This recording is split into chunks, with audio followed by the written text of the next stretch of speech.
This is week 2 of How to Be a Disciple. We're looking in this section in the Gospel of Mark, Mark 8:22 through the end of Mark chapter 10. And in this section, Jesus and his disciples are traveling along and he's teaching them along the way. This section is kind of marked off by the healing of 2 blind men. We looked at one in week 1 of this series in Mark 8:22, and we'll look at the last one in the last week of this series. But in this section, Jesus is teaching his disciples as they travel along, and he's giving them this hands-on experience, this learning as they go and as they travel. I know for us, a lot of people right now, due to the coronavirus, are having to learn in different ways. You have students in high school and college having to switch to online classes all of a sudden.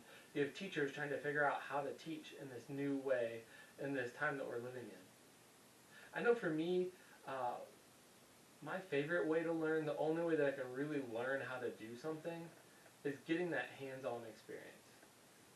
It's really hard to just read an instruction manual or watch a video to figure out how to do it. It's much, much easier if somebody shows me how to do something. For Jesus, he's teaching his disciples as they're traveling along. He is giving them this hands-on experience of how to be a disciple. They aren't just sitting in classrooms. They're not just doing online classes. Jesus is teaching them as they travel along. What we're going to look at today is this passage in Mark 9. So if you have your Bibles, open up to Mark 9. We're going to start in verse 2. And this passage is referred to as the Transfiguration. Listen to this. 6 days later, Jesus took Peter, James, and John and led them up a high mountain to be alone. As the men watched, Jesus' appearance was transformed, and his clothes became dazzling white, far whiter than any earthly bleach could ever make them. Then Elijah and Moses appeared and began talking with Jesus. Peter exclaimed, "Rabbi, it's wonderful for us to be here. Let's make 3 shelters as memorials, one for you, one for Moses, one for Elijah." He said this because he didn't really know what else to say, for they were all terrified. Then a cloud overshadowed them, and a voice from the cloud said, "This is my dearly loved son. Listen to him." Suddenly, when they looked around, Moses and Elijah were gone, and they saw only Jesus with them. As they went back down the mountain, he told them not to tell anyone what they had seen until the Son of Man had risen from the dead. So in this passage, we see Peter kind of respond like a lot of us are responding right now. He was terrified, and he didn't know what to say, so he just said something. I think a lot of people right now are just saying something just to get their opinion out on social media. Peter didn't really know what to say, so he just threw out something. He said, "Jesus, let's build 3 shelters." We see Moses and Elijah in this, and when Peter says this, nothing really else is said about them. They just kind of disappear, and this whole thing is just kind of this amazing and odd experience that these disciples have. But we have to remember, Jesus is teaching his disciples as they travel along. This was another piece of that. Jesus is teaching his disciples how to believe.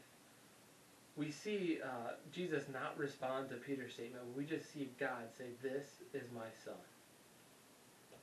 This was the disciples learning again who Jesus was. For a disciple is somebody that is a leader over. For a disciple is somebody that is a learner under a teacher. So we have to believe in Jesus. We have to see who he is. So, why did this happen? Why did the disciples go through this? Why did Jesus take these disciples up on the mountain? And a lot has been said about this, and a lot has been said about why Moses and Elijah are there. And after they come down from the mountain, the disciples are talking about Elijah, and they had probably known that Elijah was to come before the Messiah. So they're asking all these questions, and they're trying to figure it out. This whole experience for them was for them to see who Jesus was and to believe in him. For us, we can kind of sit there and speculate about this passage all day, but really what we want to do is we want to spend time putting ourselves in the disciples' shoes. We want to spend time imagining what it must have been like to be with Jesus on that mountain.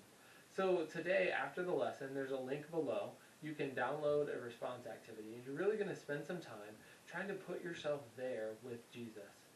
What would be going through your head? What would you be thinking about Jesus after this happened? And for us, we have the benefit of knowing that Jesus came and he died for us and he was resurrected, something that the disciples did not know at this time. And we have that benefit to know that. So we need to reflect and see who Jesus is for us. You see, this whole series about Jesus teaching his disciples as they travel along. And for us, we want to learn as well. Our main point today is to be a disciple, you have to believe. So spend some time today reflecting on who Jesus is for you, reflecting on your belief in him and who you believe Jesus to be. Try to put yourselves where the disciples were and think about what you would be thinking if Jesus kind of took you through this experience. Next time we're going to be looking at what happens just after this, and it's going to help us take this one step further.